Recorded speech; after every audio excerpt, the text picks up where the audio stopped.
Good evening, welcome to career plus. మన దేశంలో అనేక మంది రాసి క్వాలిఫై అయిన వారు MBBS సీటు కోసం ఎదురు చూస్తున్నారు. కానీ మన దేశంలో అతి తక్కువ సంఖ్యలో MBBS సీట్లు ఉండటం, MBBS చేయాలనుకునే విద్యార్థులు మాత్రం ఎక్కువ సంఖ్యలో ఉండటంతో అనేక మంది విద్యార్థులు విదేశాలలో MBBS వైపు ఆకర్షితులవుతున్నారు. అయితే విదేశాలలో MBBS పూర్తి చేసినా, మన దేశంలో MBBS పూర్తి చేసినా కూడా విద్యార్థులందరూ నేషనల్ ఎగ్జిట్ టెస్ట్ రాయడం ద్వారా మాత్రమే మన దేశంలో డాక్టర్గా ప్రాక్టీస్ చేయవలసి రావడం విదేశాలలో MBBS చేసే విద్యార్థులకు అద్భుత అవకాశం. విదేశాలలో MBBS చేయాలనుకునే వారికి జార్జియా ఓ చక్కని ప్రత్యామ్నాయం. MCI, WHO గుర్తింపు ఉన్న యూనివర్సిటీలను మీకు అందిస్తుంది భాగ్యలక్ష్మి ఎడ్యుకేషనల్ సర్వీసెస్. ప్రపంచంలో 3వ అతి సురక్షితమైన దేశం జార్జియా. విద్యా బోధన అంతా ఇంగ్లీష్లోనే ఉంటుంది. అవినీతి లేని దేశంగా గుర్తింపు కలిగిన దేశం జార్జియా. MCI, WHO గుర్తింపు కలిగి అతి తక్కువ ఫీజుతో అనేక మంది తెలుగు విద్యార్థులు చదువుతున్న మెడికల్ యూనివర్సిటీల గురించి పూర్తి వివరాలు ఇప్పుడు అందించేందుకు మనతో పాటు స్టూడియోలో ఉన్నారు Akaki Tsereteli state university all India అధికార ప్రతినిధి డాక్టర్ BSS ప్రసాద్ గారు, అలాగే Akaki Tsereteli state university vice rector doctor George గారు ఉన్నారు. సో వారితో మాట్లాడి మరిన్ని విషయాలు తెలుసుకుందాం. Hello sir. హలో అండి. ప్రసాద్ గారు, first of all me consultancy గురించి, భాగ్యలక్ష్మి ఎడ్యుకేషనల్ సర్వీసెస్ కన్సల్టెన్సీ గురించి అండ్ మీ గురించి, సో ఇక్కడి నుంచి అంటే ఇది స్థాపించి ఎన్ని సంవత్సరాలు అవుతుంది? సో గుడ్ ఈవినింగ్ అండి. మాది వచ్చేసి భాగ్యలక్ష్మి ఎడ్యుకేషన్ సర్వీసెస్. మాది స్థాపించి దాదాపుగా 14 సంవత్సరాలు అయింది. మాది పంజాగుట్ట మెయిన్ సెంటర్లో ఉందండి, సోమాజిగూడ సర్కిల్లో ఉంది. సో మా సంస్థ ద్వారా చాలామంది ఇప్పటికే విదేశాల్లో MBBS పూర్తి చేయడం కావచ్చు, వెళ్ళడం కావచ్చు జరుగుతుంది. ముఖ్యంగా తీసుకుంటే మేము MBBS అబ్రాడ్ విషయంలో జార్జియాను ముఖ్యంగా సెలెక్ట్ చేసుకోవడం జరిగింది. ఎందుకంటే జార్జియాలో మనకు అతి సురక్షితమైన దేశం అండి. ముఖ్యంగా వచ్చేసి 3rd safest country in the world. So crime లేదు, కరప్షన్ లేదు, పొల్యూషన్ లేదు, and more over English is widely spoken in Georgia. So ఇవన్నీ కారణాల చేత మనము జార్జియాను సెలెక్ట్ చేసుకోవడం జరిగింది. అది కాకుండా ఈ మధ్యనే జూలై 17th నాడు ఒక పార్లమెంట్లో ఒక బిల్ పాస్ అయింది. దాని ప్రకారము ఇండియాలో MBBS చేసిన, అబ్రాడ్లో MBBS చేసిన అందరు కూడా ఎగ్జిట్ టెస్ట్ రాయడం ద్వారానే ఇక్కడ ప్రాక్టీస్ చేయడానికి కానీ PG చేయడానికి కానీ అర్హత ఉంటుంది. సో దీనివల్ల ఆల్రెడీ అక్కడ MBBS అబ్రాడ్లో చేస్తున్న వాళ్ళకు కావచ్చు, ఇప్పుడు జాయిన్ అవుతున్న వాళ్ళకు కూడా ఇది అడ్వాంటేజ్గా తీసుకోవచ్చు. ఎందుకంటే ఇక్కడ NRI సీట్ వచ్చేసి దాదాపు 1 కోటి నుంచి 1,50 లక్షలు ఉంది. సో ఇదే MBBSను బయట 15 నుంచి 20 లక్షలు పూర్తి చేయడానికి అవకాశం ఉంది. సో దీన్ని అడ్వాంటేజ్గా తీసుకొని ఇక్కడ NRI సీట్ కానీ, మేనేజ్మెంట్ సీట్ కానీ రాని వాళ్ళు MBBS అబ్రాడ్లో చేసుకోవడానికి జార్జియాలో అవకాశం ఉన్నది. కాబట్టి నేను జార్జియాని సెలెక్ట్ చేసుకోవడం జరిగింది. Right, doctor George. So could you please tell some highlights of Akaki Seritali State University? Thank you for giving me a chance to address to your valued audience. Akaki Seritali State University is one of the oldest state-owned university in Georgia. We're already 85 years old. Quite big university in the matter of Georgia.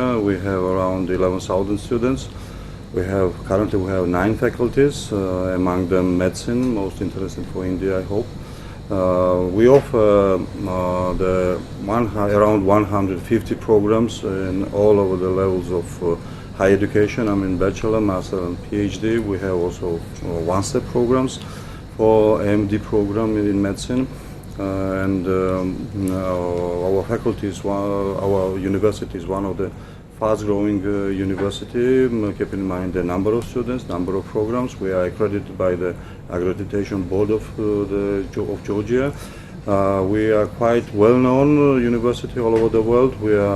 We have very close links with the universities from Europe, Germany, France, with the university from UK, from United States, Baltic countries, Ukraine, Belarus.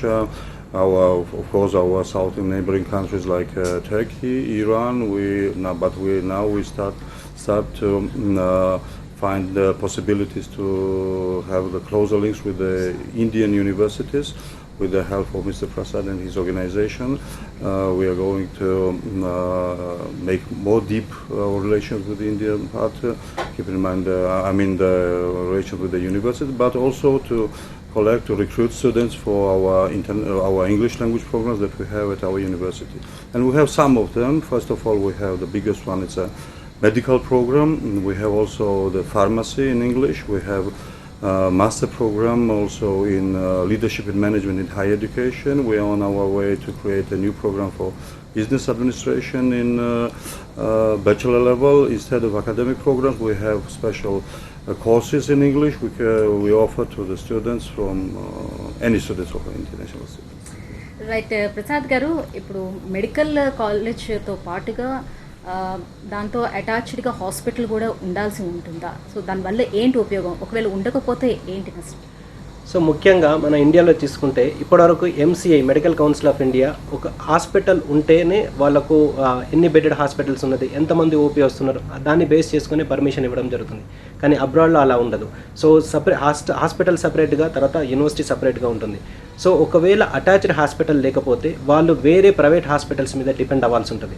So దానివల్ల ఏంటంటే students daily morning నుంచి evening వరకు transportation use చేసుకోవడం కావచ్చు, different universities తోటి అక్కడ వెళ్ళడం వల్ల వాళ్ళకు ట్రాన్స్పోర్టేషన్ విషయంలో కావచ్చు, లేకపోతే డబ్బుల విషయంలో కావచ్చు, టైం విషయంలో కూడా టైం కన్జంప్షన్ కూడా ఎక్కువ ఉంటుంది. ఒకవేళ ఓన్ హాస్పిటల్ ఉంటే వాళ్ళు అదే హాస్పిటల్లో యాక్సెస్ ఎక్కువ ఉంటుంది, పేషెంట్ తోటి వాళ్ళకు ఎక్కువ ఇంటరాక్షన్ ఉంటుంది. సో మేము తీసుకున్న యూనివర్సిటీస్ అన్నీ కూడా అటాచ్డ్ హాస్పిటల్స్, ఓన్ హాస్పిటల్స్ ఉన్న యూనివర్సిటీస్ మాత్రమే సెలెక్ట్ చేసుకుంటాం. దానివల్ల ఏంటంటే పేషెంట్ మీద కమాండింగ్ ఎక్కువ ఉంటుంది, అంటే ఇంటరాక్షన్ చేయడానికి ఎక్కువ ఉంటుంది. సపోజ్ ఈ అకాకి సర్టిలి స్టేట్ విషయంలో చూసుకుంటే మనకు వచ్చేసి ఫస్ట్ ఇయర్ నుంచే వీళ్ళకి PBL సిస్టమ్ ఆఫ్ లెర్నింగ్ ఉంది, అంటే problem based learning. First year నుంచే డాక్టర్ సమక్షం లోపల స్టూడెంట్స్ని హాస్పిటల్ తీసుకెళ్ళి అసలు ఏ డిసీజ్ తోటి సఫర్ అవుతున్నారు, దానికి డయాగ్నోసిస్ ఏం సజెస్ట్ చేస్తాం, సో దానికి మెడికేషన్ ఏమి ఇస్తాం, ఇవన్నీ కూడా ఫస్ట్ ఇయర్ నుంచే ప్రాక్టీస్ చేపిస్తారు. కాబట్టి వాళ్ళకు ఫస్ట్ ఇయర్ నుంచే ప్రాక్టీస్ అవుతుంది. కాబట్టి ఫైనల్ ఇయర్ ఇంత బయటకు వచ్చిన తర్వాత ఈజీగా ప్రాక్టీస్ చేయడానికి ఇది ఉంటుందండి. సో అందుకనే అటాచ్డ్ హాస్పిటల్స్ ఉన్న యూనివర్సిటీని సెలెక్ట్ చేసుకుంటే మంచిదని నా ఉద్దేశం.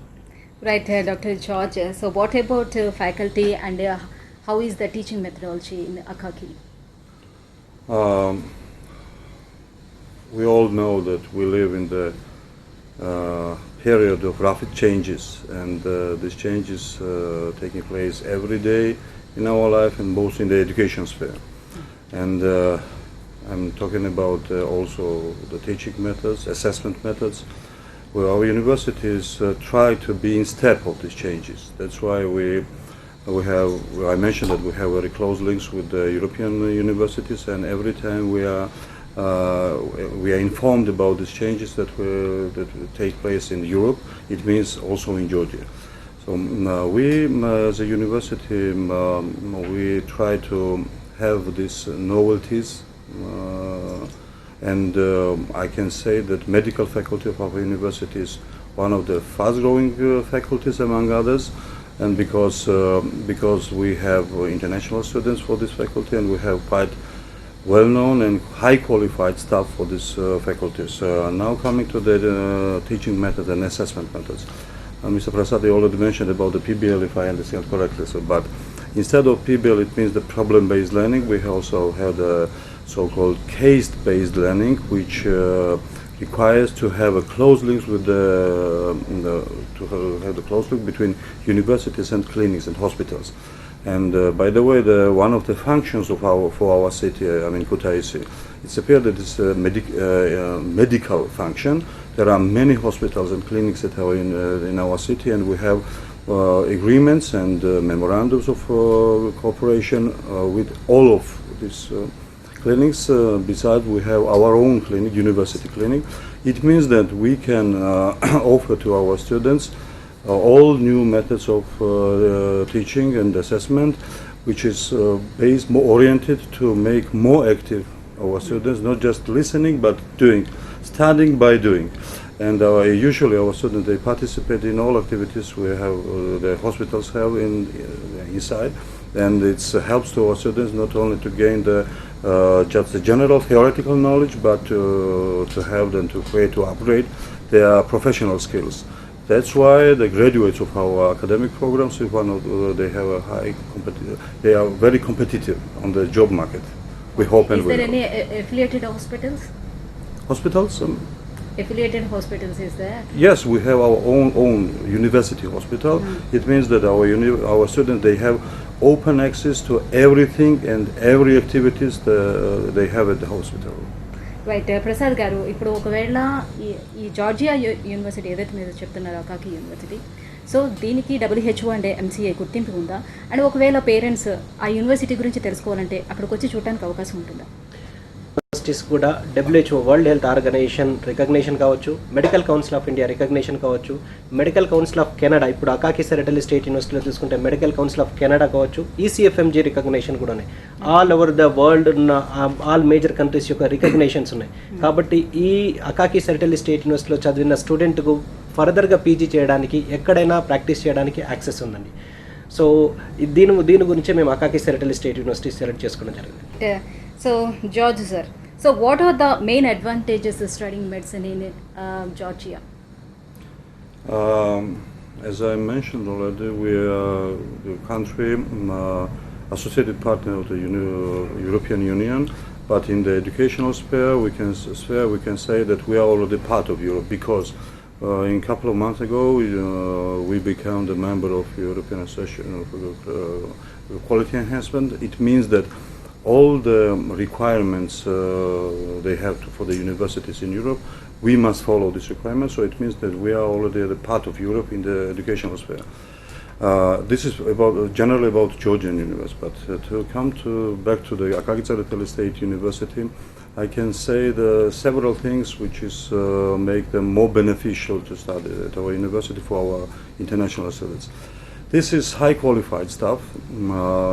Unfortunately, not all the universities, and not only in Georgia, they care about the quality of teaching and studying. But this is a top priority for us. So we care about the quality and not only about the quantity. So it means that we will create a quite flexible educational environment in the inside the university. It means that students can take not only courses from the academic programs, they can also become a part of lifelong learning process at our university. They could be hired by the university for different purposes, for example in the student services, in library, or in the faculty, or so on. They also, as I mentioned, they have open access to all the activities and they are taking part in the hospital. We are the only university, every year we celebrate the national holidays of our international students. We are the university creating the joint events with the participation of our international students and Georgian students. We have students not only from India, we have from Nigeria, from Turkey, and so on and so on. And for example, last time it was somewhere in the spring of this year, our Indian students prepared their spicy food and let me to taste it. It's easy task, believe me. So besides, I would like to underline that we try to create the inside of university to help students to feel themselves like at home. Okay. And it's also need to be considered by our future students. And also we offer to our students different kind of scholarships if they are good students. Okay sir, Prasad గారు, ఇప్పుడు విదేశాల్లోనే MBBS చేద్దాం అనుకునే విద్యార్థులకు అందరికీ, పేరెంట్స్కి, స్టూడెంట్స్కి ఉన్నటువంటి డౌట్, సో కన్సల్టెన్సీని బేస్ చేసుకుని వెళ్ళాల్సి ఉంటుందా, లేకపోతే యూనివర్సిటీని సెలెక్ట్ చేసుకునే విధానంలోనే అసలు వాళ్ళు కేర్ తీసుకోవాల్సి ఉంటుందా?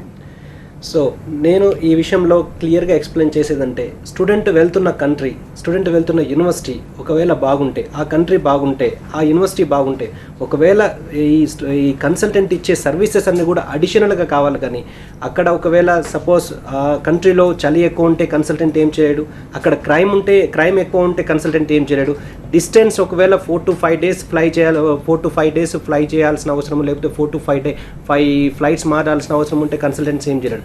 సో మేము సెలెక్ట్ చేసుకున్న యూనివర్సిటీస్ వచ్చేసి అన్నీ కూడా మేజర్గా జార్జియాని ఎందుకు సెలెక్ట్ చేసుకున్నామంటే, ఇది మనకు డైరెక్ట్ హైదరాబాద్ నుంచే ఫ్లైట్స్ ఉన్నాయి, డైరెక్ట్ ఫ్లైట్స్ ఉన్నాయి. 5 to 6 hours of flight time లోపల మనం జార్జియాలో రీచ్ అవుతాం. సో 5 to 6 hours అంటే మార్నింగ్ ఫ్లై చేస్తే ఆఫ్టర్నూన్ వరకు రీచ్ అవుతారు. సో ఇక్కడ వచ్చేసి మనకు మన క్లైమేట్ కూడా మైనస్లకు అసలే వెళ్ళదు. So English is widely spoken, ఇవన్నీ అడ్వాంటేజెస్ ఉన్నాయి. ఒకవేళ ఒక కన్సల్టెంట్ని బేస్ చేసుకొని ఒకవేళ ఆ యూనివర్సిటీ కానీ ఆ కంట్రీ కానీ బాగా లేకపోతే కన్సల్టెంట్ 365 days 24 hours అక్కడ కాపాడడానికి ఉండలేడు. సో ఫస్ట్ సెలెక్ట్ చేసుకోవడమే, ఒక మంచి కంట్రీని సెలెక్ట్ చేసుకోవాలి. ఫస్ట్ సెలెక్ట్ చేసుకోవడమే. ఒక గవర్నమెంట్ యూనివర్సిటీ కానీ ఓల్డెస్ట్ యూనివర్సిటీ కానీ అది సెలెక్ట్ చేసుకుంటే అడిషనల్గా ఇచ్చే సపోజ్ యూఎస్ఎంఎల్ఈ కోచింగ్ కావచ్చు, ఎంసీఏ క్లాసెస్ కావచ్చు, ఇవన్నీ కూడా అక్కడ హాస్టల్ ఫెసిలిటీస్ కావచ్చు, ఆంధ్ర భోజనం కావచ్చు, ఇవన్నీ అడిషనల్గా ఉండాలి తప్పించి మొత్తము టోటల్గా కన్సల్టెంట్ మీద డిపెండ్ అవుతే రేపు పొద్దున ఏమన్నా యూనివర్సిటీకి సంబంధించిన ప్రాబ్లం వచ్చినా, కంట్రీకి సంబంధించిన ఏమైనా ప్రాబ్లం వచ్చినా అని ఫేస్ చేయడానికి కష్టం అవుతుంది స్టూడెంట్స్కైనా పేరెంట్స్కైనా అని. What is the importance of USMLE exam? United States Medical Licensing Exam, USMLE, ECFMG. So, as I mentioned, we are oriented on the quality, so it helps us to motivate students to work hard, to learn better, and it will help us to check the results of our efforts regarding the teaching process and the involvement of the students, how they are involved, what is the quality of the teaching and learning process. We call it teaching and learning, which is both sides is interesting. So, and in our case, we are doing our best, and we have quite good results in this direction, because our graduates, they easily and successfully continuing their next steps and doing the next steps to their successful career. So ఇప్పుడు విదేశాలకు పంపించేటప్పుడు వాళ్ళ వీసాకి సంబంధించినది అని లేదంటే పాస్పోర్ట్కి సంబంధించింది ఆ full responsibility అంతా మీ కన్సల్టెన్సీయే తీసుకుంటుందా? ఖచ్చితంగా అండి. ఫస్ట్ మమ్మల్ని అప్రోచ్ అయిన తర్వాత ఒకవేళ స్టూడెంట్ ఆప్ట్ చేసుకున్న తర్వాత స్టార్టింగ్ ఫ్రమ్ పాస్పోర్ట్ నుంచి వీసా ప్రొసీజర్ కావచ్చు, స్టూడెంట్ ఒకవేళ ఇక్కడ హైదరాబాద్లో నుంచి కమిట్ అవుతే స్టూడెంట్ హైదరాబాద్ నుంచి ఎక్కడికి కూడా వీసా ప్రాసెస్ గురించి ఎక్కడికి కూడా వెళ్ళాల్సిన అవసరం లేదు. ఓన్లీ అక్కడ ఆ కంట్రీకి వెళ్ళడానికి మాత్రమే, లేకపోతే అక్కడ ఫ్లై అవ్వడానికి మాత్రమే స్టూడెంట్ అక్కడ నుంచి వెళ్తాడు. మిగిలిన ప్రాసెస్ అంతా starting from passport, visa, ticket, everything కూడా మేమే చూసుకొని, టికెట్ కూడా మేమే బుక్ చేసి మేము ఇక్కడ నుంచి స్టూడెంట్స్ అందరిని కూడా గ్యాదర్ చేసి ఒకటేసారి అందరినీ తీసుకెళ్ళి అక్కడ వాళ్ళకు అడ్మిషన్ ప్రొసీజర్ అంతా చూసుకొని హాస్టల్, అకామిడేషన్ ఇవన్నీ కూడా ప్రొవైడ్ చేసి వాళ్ళతో పాటు ఒక 10 to 15 days అక్కడ స్టే చేసి అన్ని ప్రాబ్లమ్స్ అన్ని సాల్వ్ అయిన తర్వాత మేము రిటర్న్ బ్యాక్ అవ్వడం వస్తుంది. దాంతోపాటు మా కేర్ టేకర్స్, హైదరాబాద్లో ఉన్న మా కేర్ టేకర్స్, హైదరాబాద్ నుంచి మన కేర్ టేకర్స్ను, మేనేజర్స్ను, కుక్స్ను కూడా పంపించడం జరిగింది. సో వీళ్ళు 365 days 24 hours మన స్టూడెంట్స్కు సర్వీస్ చేయడానికి ఉన్నారండి. సో దానివల్ల అక్కడ మా స్టూడెంట్స్కు ఈ కేర్ టేకర్స్, మేనేజర్స్ ఉండడం కావచ్చు, మేము ఫ్రీక్వెంట్గా ఆ యూనివర్సిటీ కానీ ఆ కంట్రీకి విజిట్ చేయడం వల్ల వాళ్ళు ఎటువంటి కూడా ప్రాబ్లం ఫేస్ చేయాల్సిన అవసరం ఉండకపోవచ్చు. Okay. So if at all MBBS ఇక్కడ ఫినిష్ చేసుకుని PG చేయాలి అక్కడ అని అంటే దానికి ఆప్షన్స్ ఉన్నాయా? ఖచ్చితంగా అండి. ఎందుకంటే ఇప్పుడు మనకు ఇండియాలో MBBS ఉంది, ఇండియాలో PG సీట్ ఎలా ఫ్రీ సీట్ ఎలా ఆప్ట్ చేసుకోవాలి, లేకపోతే ఒకవేళ ఫ్రీ సీట్ అయితే చాలా కాంపిటీషన్ ఉంది. ఒకవేళ మేనేజ్మెంట్ కోటా కానీ NRI కోటా కానీ యావరేజ్గా తీసుకుంటే ఒక మంచి కాలేజ్ లోపల 2 to 3 crores వరకు ఉందండి. సో అదే ఇప్పుడు ఆల్రెడీ మేము సెలెక్ట్ చేసుకున్న యూనివర్సిటీ కంట్రీ వచ్చేసి ఆల్రెడీ యూరోప్లో ఉంది. యూరోపియన్ యూనియన్లో 2 years బ్యాకే సైన్ చేసింది. సో స్టూడెంట్ ఆల్రెడీ జార్జియాలో అంటే యూరోప్లో ఉన్నారు కాబట్టి అక్కడ నుంచి మిగిలిన కంట్రీస్కి వెళ్ళడానికి ఈజీ యాక్సెస్ ఉంటుంది. ఇంకొకటి ఏంటంటే ఈ Georgian degree is equally valid through out the European union. కాబట్టి అక్కడ ఉన్న కంట్రీస్, యూరోపియన్ యూనియన్లో ఉన్న జర్మనీ కావచ్చు, పోలాండ్ కావచ్చు, నార్వే కావచ్చు, స్వీడన్ కావచ్చు, UK కావచ్చు, ఇటువంటి కంట్రీస్లో PG చేయడానికి ఎక్కువ యాక్సెస్ ఉంటుంది. అది కాకుండా ECFMG USMLE కోచింగ్ కూడా మన కాలేజీలో ప్రొవైడ్ చేస్తారు కాబట్టి అక్కడ నుంచి USMLE రాసుకొని అక్కడ స్టెప్ 1, స్టెప్ 2, 3 రాసుకొని యూఎస్లో కూడా PG చేయడానికి ఎక్కువ యాక్సెస్ ఉంటుంది. సపోజ్ ఒకవేళ జర్మనీ యూరోప్లో ఉంది, జార్జియా కూడా యూరోప్లో ఉంది. సో జర్మనీలో PG చేయాలంటే B2 నుంచి C2 లెవెల్ వరకు లాంగ్వేజ్ నేర్చుకుంటే సరిపోతుంది. అంటే ఇప్పుడు అక్కడ చేసిన వాళ్ళు ఇక్కడ MCA ఎగ్జామ్ రాయాల్సిన అవసరం ఉండదా? నెసెసిటీ లేదా? It depend upon country to country అండి. USA, UK, Canada, Australia, New Zealand ఈ 5 కంట్రీస్లో చేసిన PGకి మాత్రమే ఇండియా లోపల ఎటువంటి టెస్ట్ లేకుండా MCA గుర్తింపు ఉందండి. So apart from these 5 countries వేరే ఏ కంట్రీలో PG చేసినా అని ఇక్కడ మాత్రం ఎలిజిబిలిటీ లేదు. సో దాని గురించి రీసెంట్గా దాని సవరణలు కూడా జరుగుతున్నాయి. సో వాళ్ళని కూడా యాక్సెప్ట్ చేస్తారంటున్నారు కానీ ఇప్పటివరకు అయితే లేదు. ఈ NMC బిల్ లాగా అది కూడా ఇన్ ఫ్యూచర్ వస్తే అందరికి కూడా ఇంకా మోర్ అడ్వాంటేజెస్ ఉంటుందని నేను అనుకుంటున్నాను. సో మీరు ఈ కంట్రీస్ కాకుండా ఇంకా దేనికైనా పంపిస్తున్నారా? Only for the Georgia, Europe so మాత్రమేనా? ఫస్ట్ మేము జార్జియా సెలెక్ట్ చేసుకోవడానికి గల ముఖ్య కారణం ఇది యూరోపియన్ కంట్రీ, యూరోపియన్ యూనియన్లో సైన్ చేశారు. ఇక్కడ నుంచి 5 to 6 hours of flight time, అన్ని విధాల మనకు యాక్సెస్ ఉన్నది. ఇక్కడ హైదరాబాద్ నుంచి డైరెక్ట్ ఫ్లైట్స్ ఉన్నాయి, 5 to 6 hours రీచ్ అవుతాం. అక్కడ English is widely spoken. So first ఈ జార్జియా లోపల ఒకవేళ MBBS చేయాలంటే ప్రాసెస్లో ఫస్ట్ పార్ట్ వచ్చేసి స్కైప్ ఇంటర్వ్యూ ఉంటుంది. సో ఈ స్కైప్ ఇంటర్వ్యూ కూడా ఒకవేళ స్టూడెంట్ ఇంగ్లీష్ అర్థమవుతున్నది, ఇంగ్లీష్ మాట్లాడగలుగుతున్నారు అని ఒకవేళ వాళ్ళు నమ్ముతేనే అడ్మిషన్ అనేది కన్ఫర్మ్ చేస్తారు, లేకపోతే ఖచ్చితంగా రిజెక్ట్ చేస్తారు. ఒకవేళ ఇంగ్లీషు మాట్లాడలేకపోతే మేము నెక్స్ట్ ఆల్టర్నేట్గా మాత్రమే యుక్రెయిన్ పంపిస్తాం, ఎందుకంటే యుక్రెయిన్లో ఇటువంటి టెస్ట్ అని లేవు. So before that entrance exam ఏమైనా ఉంటుంది, అందులో క్వాలిఫై అవ్వాల్సి ఉంటుందా? లేదండి, ఏం లేదు. Only Skype interview video call చేస్తారు. 5 to 10 minutes వాళ్ళు టెస్ట్ చేస్తారు. ఆ టెస్ట్ చేసిందే వాళ్ళు ఎంబసీ కానీ మినిస్ట్రీ కానీ పంపిస్తారు. సో కమ్యూనికేషన్ స్కిల్స్ వాళ్ళు ఏదైతే ఇప్పుడు ఇంగ్లీష్లో MBBS చేయబోతున్నారంటే వాళ్ళు ఇంగ్లీష్ అర్థం కావాలి, ఇంగ్లీష్లో మాట్లాడగలగాలి. సో వాళ్ళ ఉద్దేశం అంటే జార్జియన్స్ యొక్క ఉద్దేశం లేకపోతే ఎంబసీ యొక్క ఉద్దేశం ఏంటంటే అసలు ఇంగ్లీషే అర్థం కాకపోతే, ఇంగ్లీష్ మాట్లాడలేకపోతే వాళ్ళ కంట్రీకి వచ్చి ఏం చేస్తారు. మేము ఎందుకంటే ఆల్రెడీ ఇంగ్లీష్లోనే టీచింగ్ చేస్తున్నాం కాబట్టి అర్థం కానప్పుడు అక్కడికి వచ్చి వేస్ట్ కదా అనే ఉద్దేశం ఫస్ట్ స్టూడెంట్ను ఆప్ చేసుకునే ముందే, అంటే అడ్మిషన్ కన్ఫర్మ్ చేసే ముందే ఫస్ట్ స్టెప్పే స్కైప్ ఇంటర్వ్యూ ఉంటుంది. 5 to 10 minutes స్కైప్ ఇంటర్వ్యూ ఉంటుంది. కమ్యూనికేషన్ స్కిల్స్ ఇంగ్లీష్లో టెస్ట్ చేస్తారు. ఒకవేళ ఇంగ్లీష్ మాట్లాడగలుగుతున్నారు, ఇంగ్లీష్లో అర్థమవుతుంది, ఇంగ్లీష్లో కమ్యూనికేట్ చేయగలుగుతున్నారని వాళ్ళు నిర్ధారించుకున్న తర్వాతనే అడ్మిషన్ కన్ఫర్మ్ చేస్తారు. సో ఇది ఒకవేళ ఇంగ్లీష్ అసలే రావట్లేదు, ఇంగ్లీష్లో మాట్లాడలేకపోతున్నారంటే నెక్స్ట్ ఆల్టర్నేటివ్ యుక్రెయిన్ ఉంది కదా. యుక్రెయిన్లో ఇటువంటి టెస్ట్లు ఏం లేవు. యుక్రెయిన్లో చాలా ఆప్షన్స్ ఉన్నాయి. సో దానిలో వినిట్సా నేషనల్ మెడికల్ యూనివర్సిటీ కానీ, కీవ్ మెడికల్ యూనివర్సిటీ, UFM కానీ ఈ యూనివర్సిటీలో మేము చేయడం జరిగింది. మెయిన్ ప్రయారిటీ మాత్రం జార్జియాలో చేస్తాం. అందులో Akaki Tsereteli state university, oldest biggest government university with lowest fees is ఓన్లీగా అకాకి సెరటల్ స్టేట్ యూనివర్సిటీ. ఈ రెండు విషయాలను దృష్టిలో పెట్టుకొని జార్జియాను ప్రమోట్ చేయడం, తర్వాత అకాకి సెరటల్ స్టేట్ యూనివర్సిటీని ప్రమోట్ చేయడం జరుగుతుంది. ఇది ఇంకోటి, అకాకి సెరటల్ స్టేట్ యూనివర్సిటీ కూడా 1918లో ఎస్టాబ్లిష్ అయింది. So more than 100 years of history ఉంది. సో ఇలా హిస్టరీ ఉన్న యూనివర్సిటీ నుంచి డిగ్రీ తీసుకొని బయటకు వచ్చిన తర్వాత all over the world recognition ఉంటుంది. ఏదో నిన్న మొన్నటి ప్రైవేట్ యూనివర్సిటీస్లో ఈవెన్ హాస్పిటల్ కూడా సరిగా లేని యూనివర్సిటీలో చేయడం వల్ల నాలెడ్జ్ ఉండదు, రికగ్నేషన్ ఉండదు. సో అందుకనే ఇక్కడ ఈ Akaki Tsereteli state university government university కాబట్టి ఇక్కడ చదవడం వల్ల ఈ మన ఉస్మానియాలో కానీ, గాంధీలో కానీ, లేకపోతే ఎయిమ్స్లో చదివిన ఫీల్ ఉంటుందండి, ఎందుకంటే ఓల్డెస్ట్ గవర్నమెంట్ యూనివర్సిటీ కాబట్టి. అందుకని అకాకి సెరటల్ స్టేట్ యూనివర్సిటీని సెలెక్ట్ చేసుకోవడం జరిగింది. Dr. George, so why students pursue Akaki State University and which kind of services you provide to students? We try to be on student-oriented university, and it means several directions. First is the high quality of teaching and learning. Second is the friendly environment. Third is the developed student services. For example, we won a special project from the Erasmus capacity building. It is a European project regarding the development of the student services inside of the university. For example, we have also students ombudsman to be sure that students' rights, everything is all right regarding the students' rights. Instead of that, we have quite diversified international relations, and students can participate in different kind of projects.